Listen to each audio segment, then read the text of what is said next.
It is Thursday, July 30th, the Daily Word.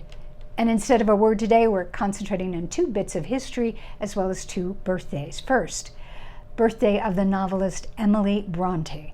Born in Thornton, England in 1818, we know her best for the amazing, greatest love story of all time, Wuthering Heights.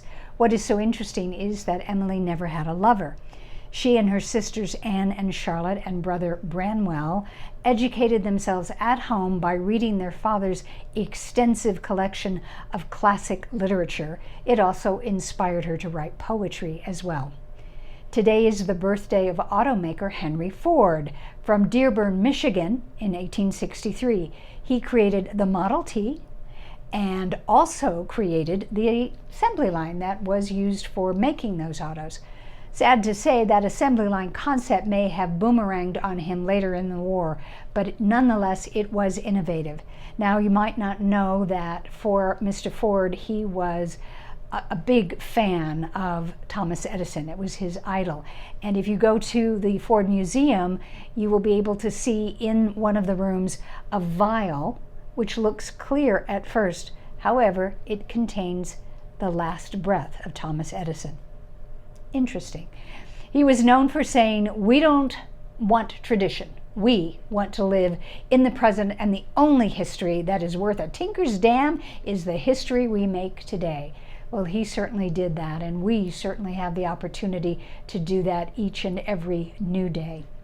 It was on this day, 55 years ago, that President Lyndon Johnson signed the Social Security Act of 1965. This is what created Medicare and Medicaid. You'd have thought they might have come up with two different names for that, but they didn't. It is public health insurance for older people and low-income families. It was controversial at the time because there was a national health care debate going on for well over half a century, since the early 1900s. And isn't it interesting that we as a country find ourselves in a similar situation today in 2020? Either way, thank you, President Johnson, for prevailing and establishing those two important pieces of health care for our citizens today. It was also on this date in 1956 that 2 years after pushing to have the phrase "under God" inserted into the Pledge of Allegiance, President Dwight D. Eisenhower signed a law officially declaring "In God We Trust" as our nation's official motto. Now, that motto had been on the coins since the Civil War, but thanks to his Treasury Secretary, George Humphrey, he was the one who suggested the phrase should be added to our paper currency as well. In God we trust.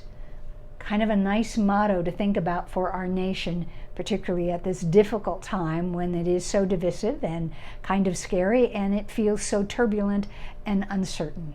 So whether you are of a certain faith or an agnostic, an atheist, in whatever higher power you trust, even if it's your own self-generated power, in that trust, we need every ounce of trust we can get.